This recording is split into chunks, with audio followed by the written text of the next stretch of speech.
अध्याय 131 कली प्यार की कली। हरी शर्ट वाले पूर्वी अकादमी के शिष्य अपनी खुशी को रोक नहीं सके और तियानली अटारी से निकलते ही उत्साहपूर्वक जयकारे लगाने लगे। यू जियाओमिंग नामक मजबूत चेहरे वाले शिष्य को शुरू में दुबले पतले बंदर जैसे आदमी ने पीटा था। हालांकि उससे इतनी बुरी तरह पीटा गया था कि उसका आधा चेहरा सूज गया था, फिर भी वह स्पष्ट रूप से बोल रहा था, लार उगल रहा था, खुशी से नाच रहा था और स्पष्ट रूप से दर्शा रहा था कि डिंग हाओ ने बाहरी शिष्यों को कैसे बेरहमी से थप्पड़ मारे। चेहरे पर मुस्कान लिए डिंग हाओ एक सौम्य और जैड जैसे किशोर में बदल गया, जिसका चेहरा गर्म और सुंदर था। इस समय बहुत से लोगों को उस वाक्यांश का वास्तविक अर्थ समझ में आने लगा जिसे डिंग हाओ हमेशा इस्तेमाल करना पसंद करते थे, अपने दोस्तों के लिए वसंत की तरह गर्म रहें और अपने दुश्मनों के लिए गिरे हुए पत्तों को दूर ले जाने वाली शरद ऋतु की हवा की तरह ठंडे रहें। किशोरों को पूर्वी अकादमी के हरे शर्ट के सदस्य होने पर गर्व था। आज सब कुछ साबित हो गया कि डिंग हाओ एक बड़े भाई की तरह उनकी रक्षा करेगा। जियोक्यूब, जब तुम वापस जाओ तो उन शिष्यों की संख्या गिनना और नाम दर्ज करना जिन्हें तियानली अटारी द्वारा प्रताड़ित और लूटा गया था। मुआवजा नुकसान का 4 गुना है। हमारे भाइयों को सोने के कूपन वितरित करें। प्रत्येक घायल भाई को 8,000 लियांग सोना दिया जाना है। तियानयी और शियाओ फैन को 50,000 लियांग सोना दिया जाना है। बाकी अस्थायी रूप से रखा जाएगा। चूंकि तुम व्यापारिक जिले से परिचित हो, इसलिए जब तुम वापस जाओ तो एक कठिन यात्रा करो और मुझे सबसे अच्छी नवीकरण हड्डियों और उपचार दवाओं को खरीदने में मदद करो। हम जल्द से जल्द तियानयी और शियाओ फैन को ठीक कर देंगे। डिंग हाओ ने एक योजना बनाई और मुस्कुराते हुए कहा, भाई डिंग, चिंता मत करो। तुम्हें मेरा वचन है कि मैं सब कुछ ठीक से कर दूंगा। वांग शियाओकी ने अपनी छाती पीटते हुए वादा किया। उसे तुरंत कुछ याद आया और उसने आज्ञाकारी ढंग से कहा, भाई डिंग, मुझे माफ कर दो। मुझे पहले तुम्हारी ताकत पर शक नहीं करना चाहिए था। मुझे अपना फैसला खुद नहीं करना चाहिए था। तुम मुझे दोष नहीं दोगे, है ना? डिंग हाओ ने उसके कंधे पर मुक्का मारा और मुस्कुराया, तुम्हारे अच्छे दिल की खातिर मैं इस बार तुम्हें माफ कर दूंगा। वाह, धन्यवाद भाई डिंग। वांग शियाओकी ने अतिशयोक्तिपूर्ण तरीके से उछलकर कहा, जिससे उसके आसपास के सभी शिष्य जोर से हंसने लगे। आज हमें अपने गुस्से को बाहर निकालने का मौका मिला। देखते हैं कि क्या कोई और भी पूर्वी अकादमी के हरे शर्ट वाले शिष्यों को धमकाने की हिम्मत करता है। ठीक तभी डिंग हाओ उधर से एक स्पष्ट और मधुर आवाज आई। भीड़ ने पलटकर उसकी तरफ देखा। सफेद लॉन्गेट में एक खूबसूरत लड़की, जैसे धरती पर उतरी परी, हंसते हुए डिंग हाओ का नाम चिल्ला रही थी।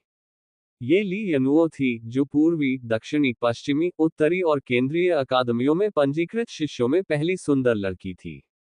उसने डिंग हाओ को हंसते हुए देखा। जाहिर है वह खास तौर पर डिंग हाओ की तलाश में थी। वाह, डिंग हाओ का खूबसूरत लड़की के साथ अपॉइंटमेंट है। वांग शियाओकी ने एक अतिरंजित अजीब चीख लगाई, फिर पास में खड़े अपने भाइयों को आंख मारते हुए कहा, चलो जल्दी चलें, भाई डिंग के अच्छे व्यवसाय को खराब मत करो। वाह, भाई डिंग, आप इतने अच्छे हैं कि आप पहली खूबसूरत लड़की को चुपचाप पकड़ने में कामयाब हो जाते हैं। ओह, मेरा दिल टूट गया है। परी ली को एक प्रेमी मिल गया है। जाओ जाओ जाओ। बकवास, तुम्हारा दिल टूट गया है। क्या तुम भाई डिंग के साथ प्रतिस्पर्धा करना चाहते हो? ठीक है। चूंकि परीली ने भाई डिंग को चुना है, तो मैं इसे स्वीकार कर सकता हूं। अगर यह कोई और है तो मैं उससे मरते दम तक लड़ूंगा।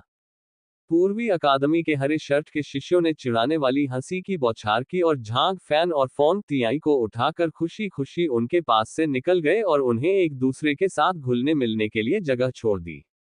सच कहें तो इनमें से कई लोग ली यनुओं के प्रशंसक थे। हालांकि वे अभी भी डिंग हाओ को दिल से शुभकामनाएं देते हैं। उनके विचार में केवल डिंग हाओ जैसी प्रतिभा ही ली यनुओ जैसी खूबसूरत लड़की के योग्य थी। जल्द ही जंगल के रास्ते पर केवल डिंग हाओ और ली यनुओ ही रह गए। हवा मंद मंद बह रही थी और सूर्य की छोटी छोटी किरणें शाखाओं के बीच से होकर नीचे आ रही थी, जमीन पर छिटक रही थी और हवा में झूम रही थी। डिंग हाओ, क्या तुम वापस आ गए हो?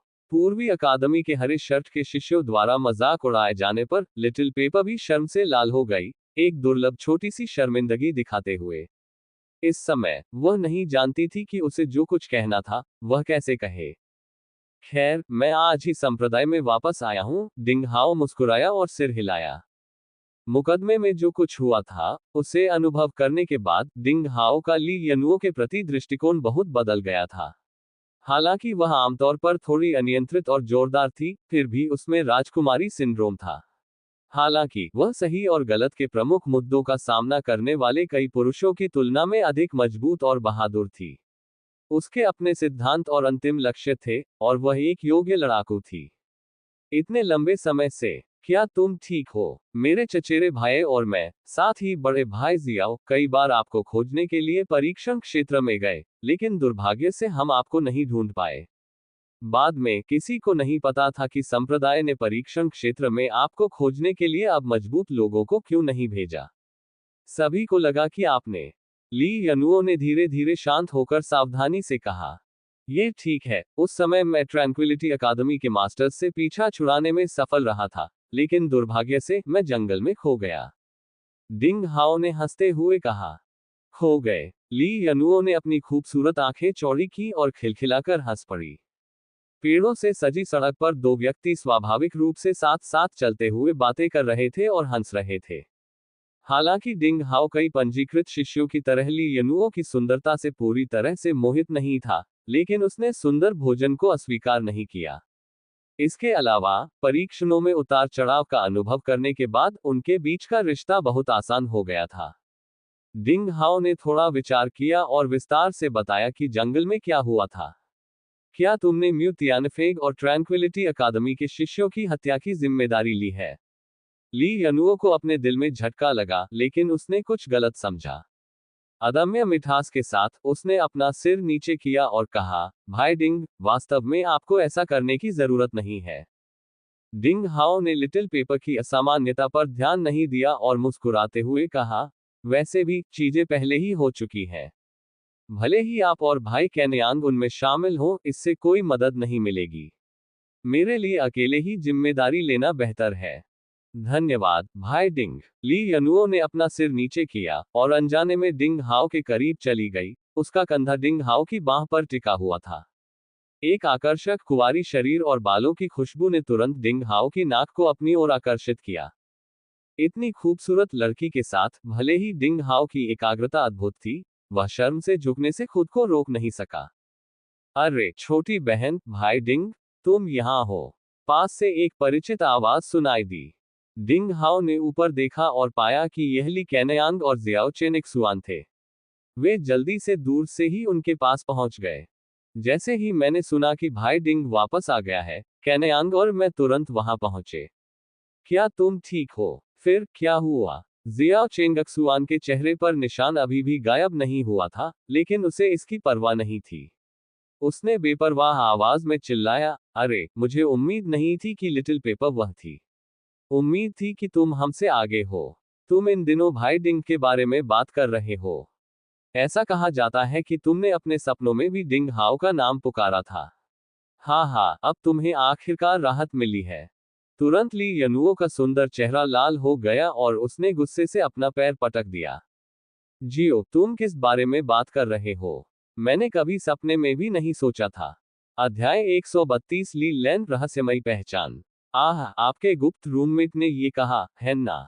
जियो चेंगक्सुआन, एक छोटी कुंवारी लड़की जिसे प्रेम का कोई अनुभव नहीं था, उसे स्पष्ट रूप से स्थिति की स्पष्ट समझ नहीं थी।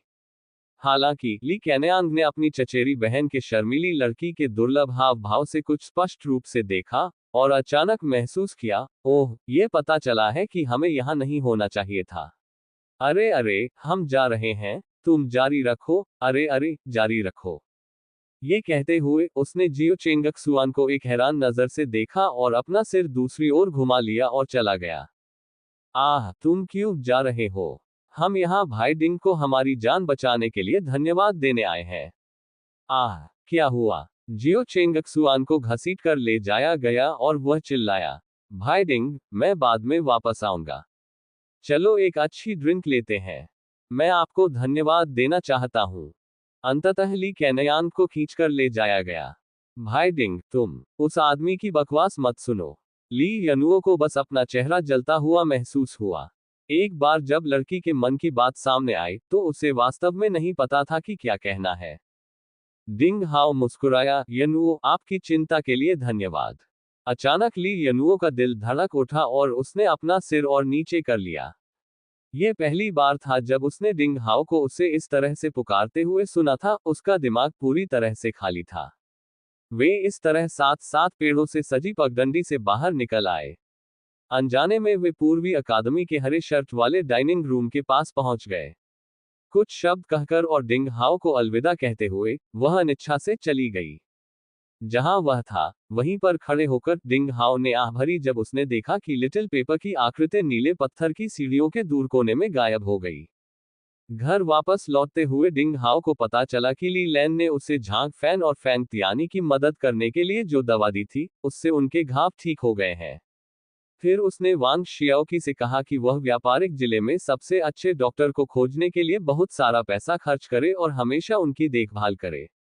डिंग हाओ ने बस ड्रैगन हॉट सीडलिंग को सौंप दिया, जिसे उसने आध्यात्मिक दवा की शक्ति के साथ दो लोगों के शरीर की वसूली को लगातार उत्तेजित करने के लिए पहाड़ के पीछे अपशिष्ट चट्टान के नीचे से उठाया था। चिंता मत करो छोटे भाई, हालांकि दोनों लोग गंभीर रूप से घायल थे, लेकिन उनका समय पर इलाज किया गया और उन्हें आध्यात्मिक जड़ी बूटियों से भिगोया गया। आपने जो उपचार की दवा की बोतल दी है वह बिल्कुल असाधारण है। मुझे मेरे बूढ़े और बेकार स्व को लगता है कि बिना किसी परिणाम के उन्हें अपने बीमार बिस्तर से उठने में ज्यादा से ज्यादा 4 या 5 दिन लगेंगे। डॉक्टर के शब्दों ने डिंग हाओ की चिंता दूर कर दी और अंततः उसने राहत की सांस ली। अचानक एक व्यस्त दिन बीत गया। रात के खाने के बाद उन्होंने भोजन कक्ष में पूर्वी अकादमी के हरे शर्ट के शिष्यों द्वारा प्रस्तुत मार्शल आर्ट के अभ्यास के बारे में कुछ संदेह दूर किए। डिंग हाओ अपने कमरे में लौटने और कुंफू का सावधानीपूर्वक अभ्यास करने की तैयारी कर रहा था। लेकिन वापसी के रास्ते में अप्रत्याशित रूप से उसकी मुलाकात ली लैन से हुई, जो हरे रंग की शर्ट पहने थी और जिसकी भौहें बहुत सुंदर उभरी हुई थी। वह भी हरे रंग की शर्ट बनाने वाली पूर्वी अकादमी की एक और मास्टर थी। 5 अकादमियों द्वारा मार्शल आर्ट प्रतियोगिता में दवा देने की दोस्ती के साथ डिंग हाओ के दिल में वह वास्तव में इस किशोर को अपना दोस्त मानता था। किशोर में कमजोरी और नाजुकता और दबंग और उदास होने के दो बिल्कुल अलग स्वभाव थे। क्या तुम वापस आ गई हो? ली लैन हमेशा की तरह शांत स्वर में चांदनी में चुपचाप खड़ी थी।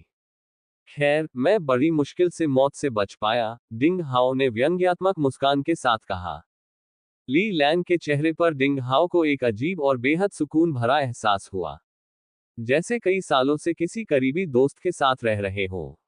बेहद संवेदनशील अंतर्ज्ञान ने डिंग हाओ को ली लैन की छिपी गहरी दयालुता का एहसास कराया। मू त्यानयांग के भाई को मारने के बाद तुम उसके हमले से बच गए। तुम मौत से बच गए। डिंग हाओ को नहीं पता था कि ली लैन उस पर हंस रही थी या नहीं। डिंग हाओ ने खुद को आगे बढ़ाया, कुछ कदम आगे बढ़ा और मुस्कुराया। ऐसा लगता है कि आप बहुत अच्छी तरह से सूचित हैं। आप ऐसी सभी चीजों के बारे में जानते हैं। ली लैन ने भावशून्य चेहरे के साथ कहा, मैं सिर्फ इतना ही नहीं जानती, बल्कि वह लड़ाई भी जानती हूं जिसे लड़ने के लिए तुमने और म्यू त्यानयांग ने तय किया था। 1 साल बाद तुम फ्रोजन पीक में मौत से लड़ोगी।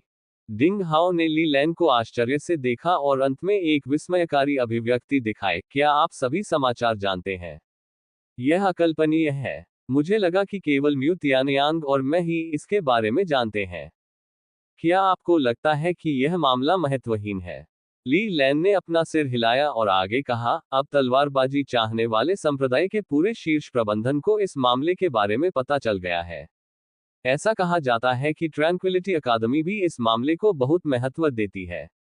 मुझे विश्वास है कि जल्द ही पूरे स्नो प्रांत को आपके और म्यू त्यानयांग के बीच प्रतिस्पर्धा के बारे में पता चल जाएगा। डिंग हाओ आश्चर्यचकित था, मुझे इतना ध्यान कैसे मिल सकता है? ली लैन ने असहायता से अपना सिर हिलाया। उठो, यह म्यू त्यानयांग है, प्रसिद्ध प्रतिभाशाली, जिसने लोगों का ध्यान आकर्षित किया है। हर कोई जानता है कि म्यू त्यानयांग ने एक बार फ्रोजन पीक में एक तलवार से स्नो प्रांत के 4 महान तलवारबाजों को हराया था। उनमें से हमारे संप्रदाय से भाई गुवान फेइदू भी थे। दूसरे लोगों के दृष्टिकोण से आप उसे चुनौती देने के लिए पूरे तलवारबाजी चाहने वाले संप्रदाय का प्रतिनिधित्व कर रहे हैं। प्रतियोगिता को ट्रैंक्विलिटी अकादमी और तलवारबाजी चाहने वाले संप्रदाय के बीच प्रतियोगिता का प्रतिनिधित्व करने के लिए उठाया गया है। सचमुच। डिंग हाओ ने गरिमापूर्ण व्यवहार किया और व्यंग्यात्मक मुस्कान के साथ कहा, मैं तो बस एक छोटा सा पंजीकृत शिष्य हूं। आप 5 अकादमियों के पंजीकृत शिष्यों के बीच प्रतियोगिता में भी चैंपियन हैं। क्या आपको लगता है कि यह खिताब वास्तव में बेकार है? ली लैन ने एक नज़र से कहा कि वह चाहती थी कि वह डिंग हाओ को हरा सके। वैसे भी, इस मामले ने पहले ही स्नो प्रांत के शीर्ष प्रबंधन में हलचल मचा दी है। मुझे विश्वास है कि यह जल्द ही अधिक लोगों का ध्यान आकर्षित करेगा। डिंग हाओ ने मुस्कुराते हुए जवाब में पूछा, अगर वे मुझ पर ध्यान देते हैं, तो वे मुझ पर ध्यान देते हैं। जल्दी या बाद में वैसे भी एक लड़ाई होगी।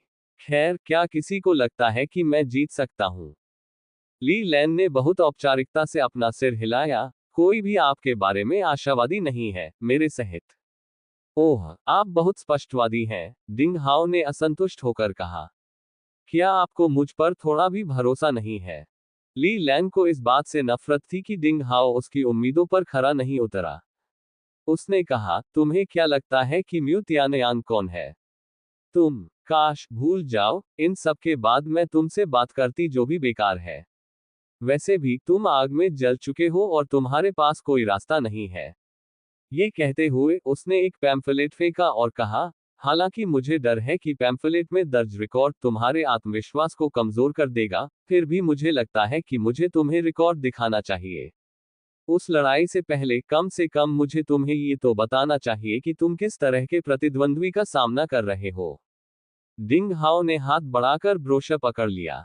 यह म्यू तियानयांग नामक एक प्रतिभाशाली व्यक्ति का विस्तृत विवरण था। इसमें स्नो प्रांत में युवा पीढ़ी में से पहली प्रतिभा के सभी प्रकार के शानदार कामों और अद्भुत विकास के बारे में विस्तृत प्रस्तुति दी गई थी। धन्यवाद। डिंग हाओ ने ली लैन को हाथ जोड़कर सलामी दी। मुझे उम्मीद है कि ब्रोशर में जो लिखा है, उससे आप डरे हुए नहीं होंगे। 1 साल बाद। हालांकि मैं आपके बारे में आशावादी नहीं हूं, फिर भी मुझे उम्मीद है कि आप चमत्कार कर सकते हैं। ली लैन ने डिंग हाओ को देखा, एक पल के लिए चुपचाप उसे देखा, फिर कहा, वैसे, एक अनुस्मारक की जोंगमिन के वरिष्ठ अधिकारी आपको कल बुलाएंगे। अच्छी तरह से तैयारी करें। अपनी बात समाप्त करके वह मुड़ा और चला गया। क्या शीर्ष ने मुझे बुलाया था? डिंग हाओ चौंक गया और ली लैन के पीछे से पूछा, किस वजह से? तब तुम्हें पता चल जाएगा। मैंने आज बहुत कुछ बता दिया है। ली लैन की आवाज हवा में तैर रही थी, लेकिन वह पहले ही दूर के अंधेरे में पूरी तरह से गायब हो चुकी थी। अगला अध्याय। अध्याय 133, हथियारों का शोधन। डिंग हाओ का पदार्पण। डिंग हाओ ने अपना सिर हिलाया। ये सच है कि प्रतिक्रियावादी ताकतें बढ़ रही हैं। ये परेशानी का सबब होगा क्योंकि हमारे संप्रदाय के उच्च स्तरीय लोगों ने मुझे बुलाया है।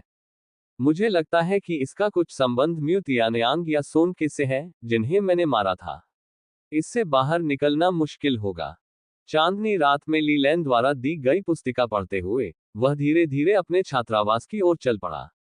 म्यू तियानयांग, एक परित्यक्त बच्चा जिसे ट्रैंक्विलिटी अकादमी के भूतपूर्व स्कूल मास्टर ने गोद लिया था, में एक अद्वितीय प्रतिभा है जो हजारों सालों में दुर्लभ है। उसने ट्रैंक्विलिटी निर्वाण हॉट सूत्र की अनूठी तकनीक का अभ्यास किया और उसे बहुत कम सफलता मिली। पहले साल में पहली परत को पार कर गया और दूसरे साल में दूसरी परत को पार कर गया। उन्हें 60 वर्षों के बाद ट्रैंक्विलिटी अकादमी के स्कूल मास्टर पद के लिए चुना गया है।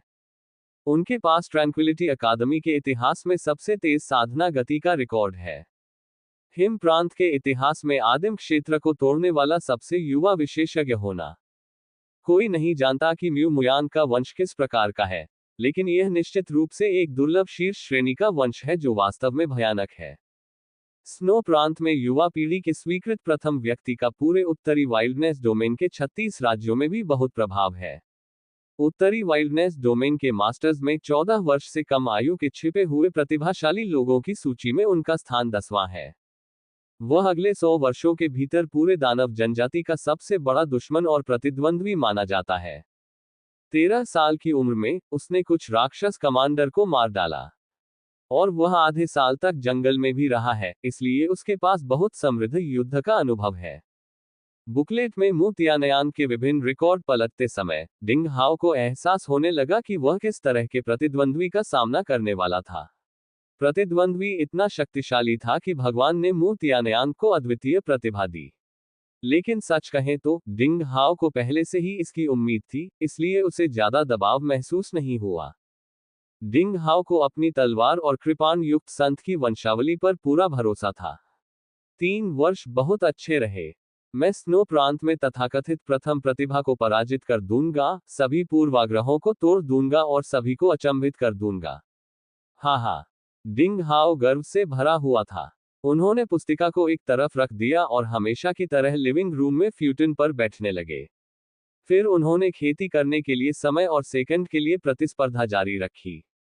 जंगल में पिछले 5 या 6 दिनों की कड़ी मेहनत में डिंग हाओ ने काफी प्रगति की थी। उन्होंने स्मोक बिलो ब्लरी तकनीक की 4 चरित्र तकनीक में स्मोक तकनीक को पहले ही पूर्णता तक विकसित कर लिया है और उनकी ice and fire 9 turns golden body ने पहली परत स्किन गोल्डन बॉडी में आगे बढ़ाया है।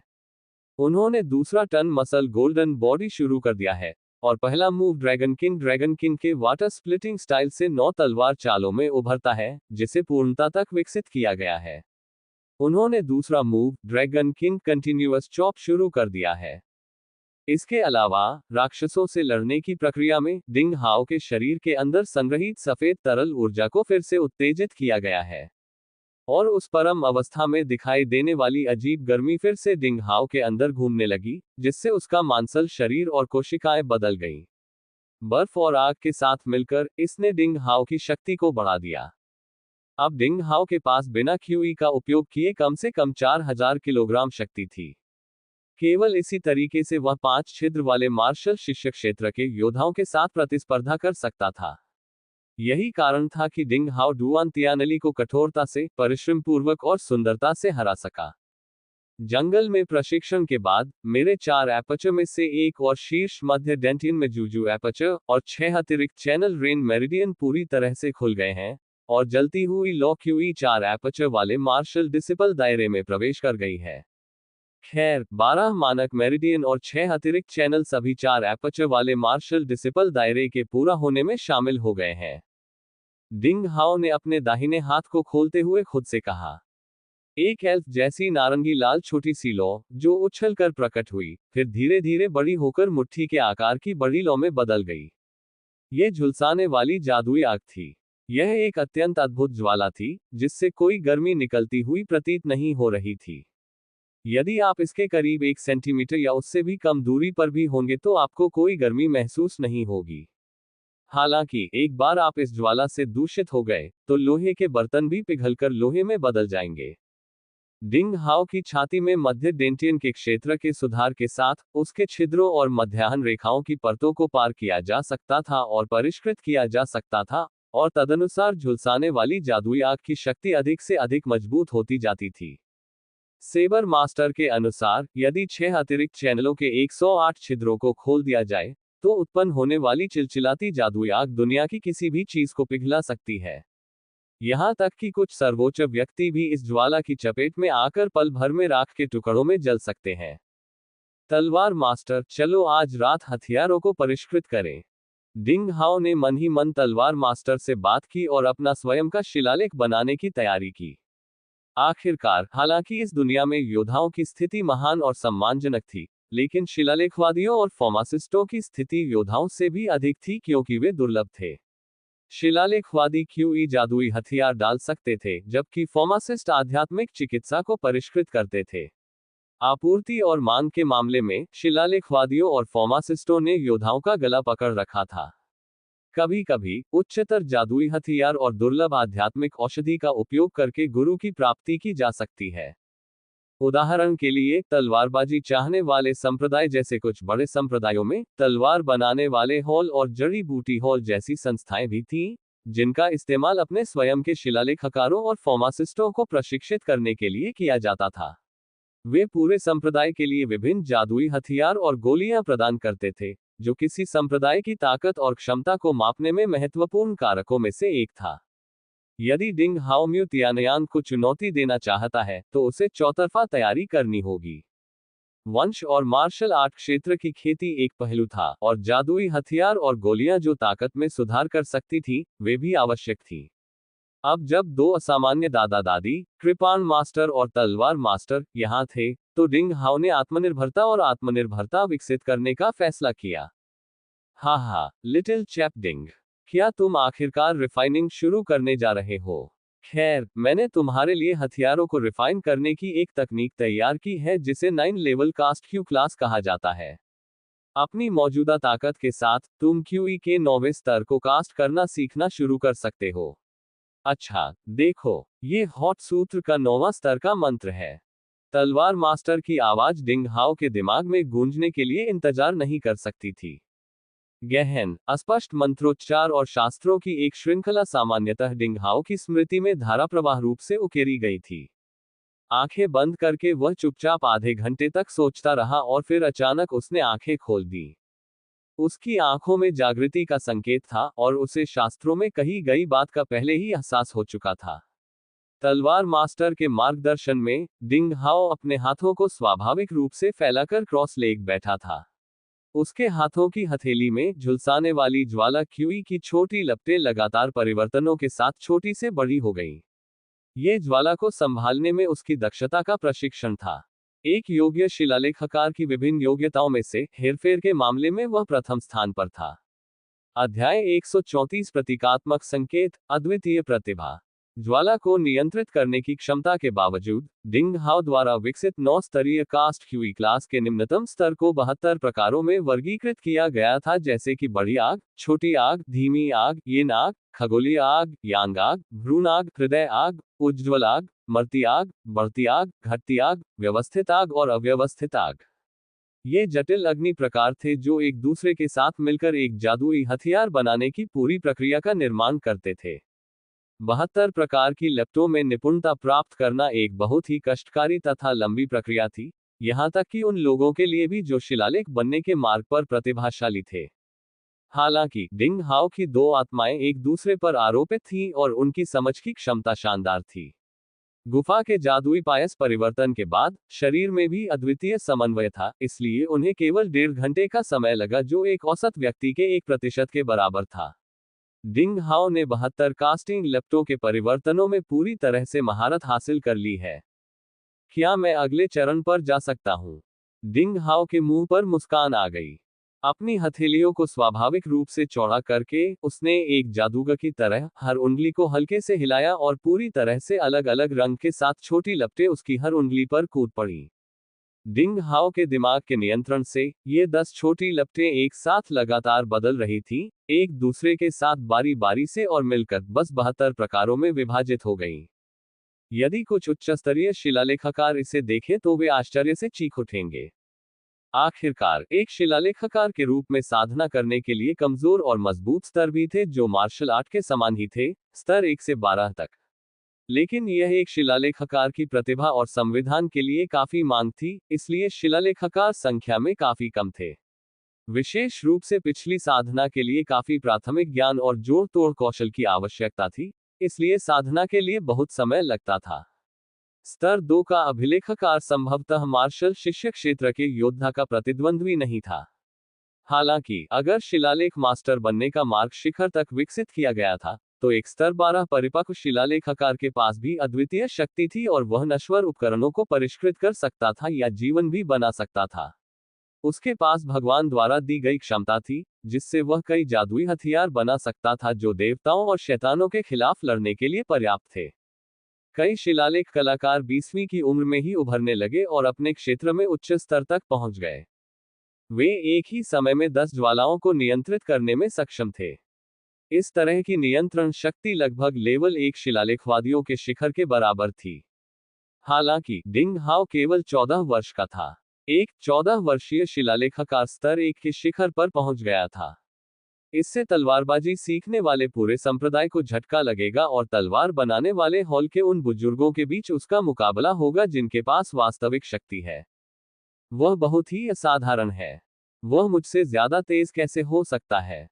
हर बार जब मैं इस प्रतिभाशाली व्यक्ति को देखता हूं, तो मुझे अपना सिर दीवार पर पटकने की इच्छा होती है। यहाँ तक कि तलवार मास्टर भी डिंग हाओ की प्रतिभा से हैरान था और अपनी प्रशंसा और ईर्ष्या को छिपा नहीं सका। कृपाण मास्टर को आखिरकार कुछ कहने का मौका मिल गया और वह हंस पड़ा, आखिरकार तुमने मान ही लिया कि तुम सक्षम नहीं हो, हाहा। ठीक है, आगे बढ़ो। मैं तुम्हारा सिर फोड़ने का समर्थन करता हूँ। मुझे डर है कि अगर तुम इसे कई बार फोड़ोगे तो तुम ज्यादा सामान्य हो जाओगे। तलवार मास्टर अवाक। डिंग हाओ अवाक। ठीक है, बस इतना ही काफी है।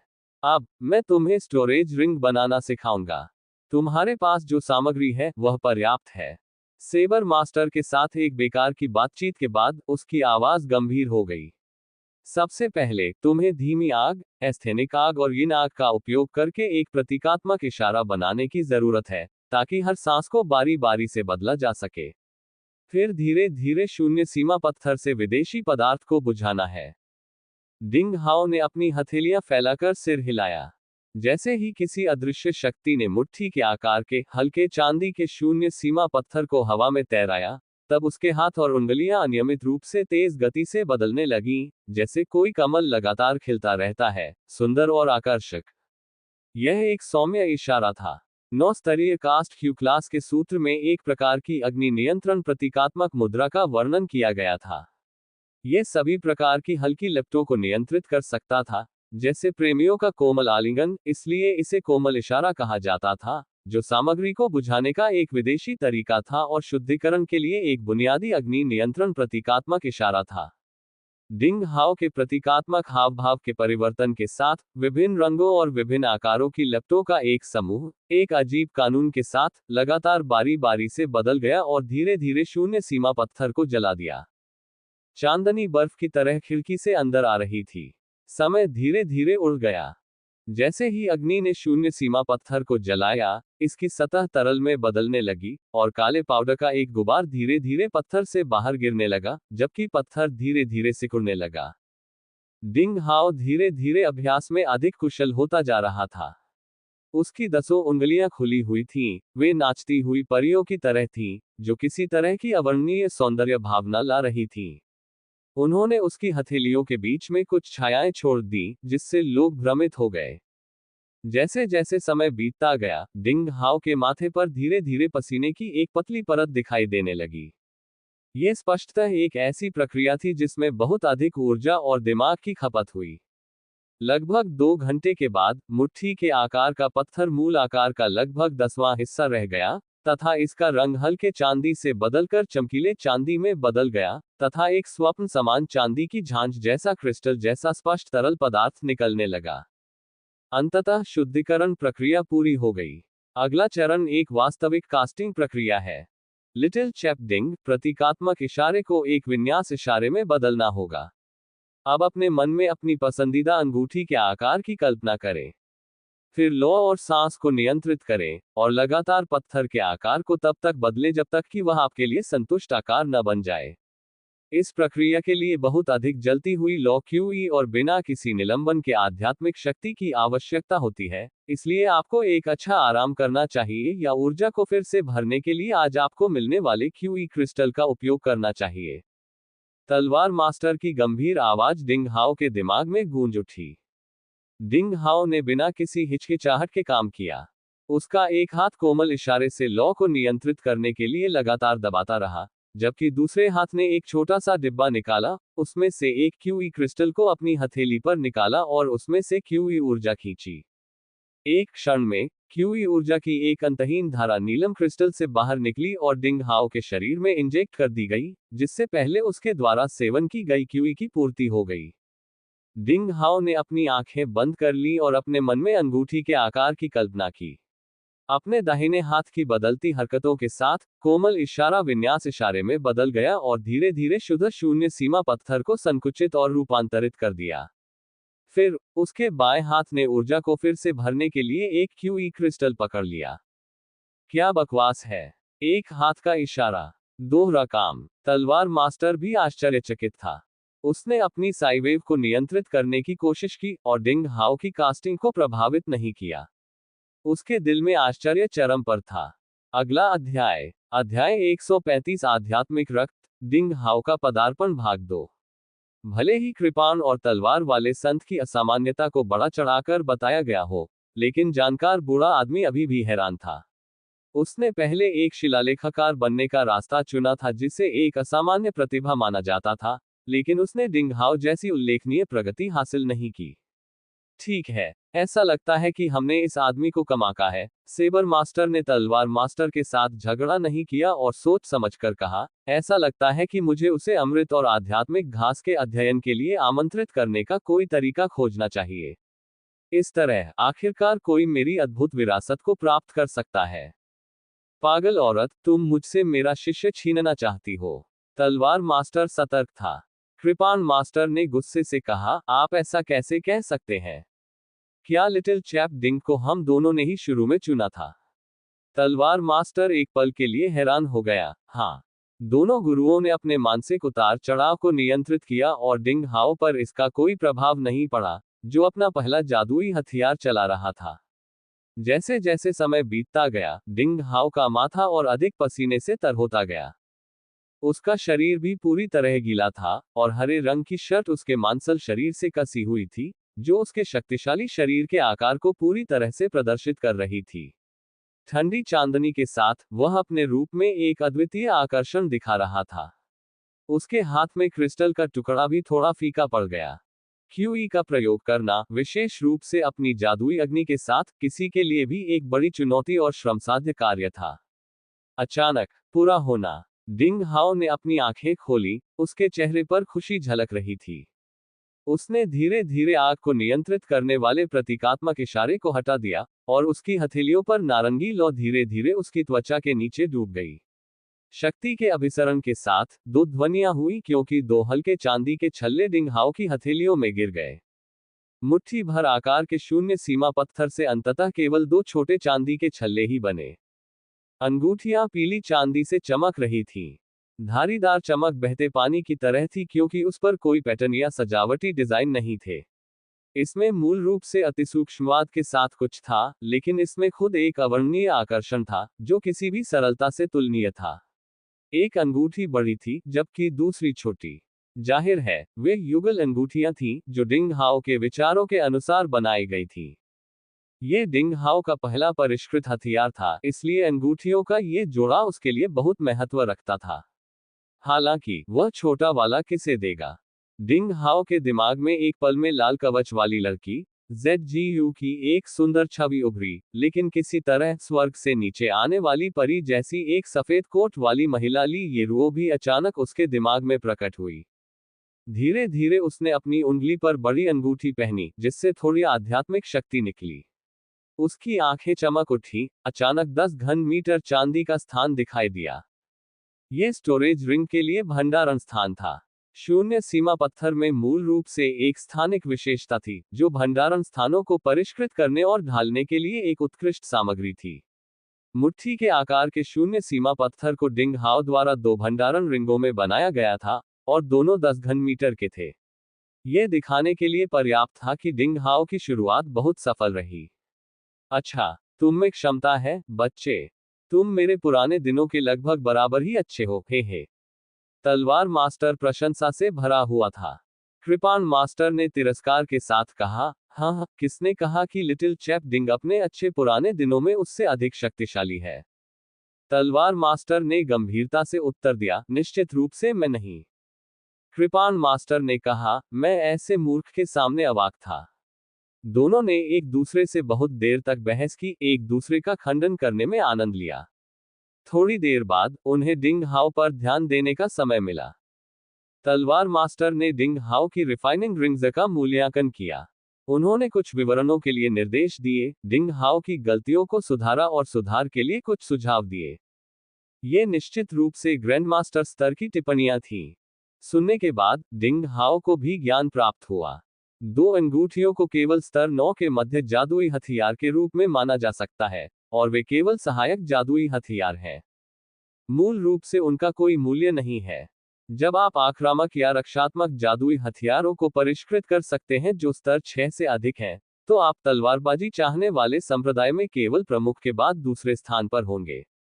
यहाँ तक कि पूरे जुएझो में शिलालेखकार जो स्तर 6 जादुई हथियार डाल सकता है, निश्चित रूप से ऐसा व्यक्ति है जिसकी हर कोई प्रशंसा करना चाहेगा। तलवार मास्टर ने संक्षेप में कहा।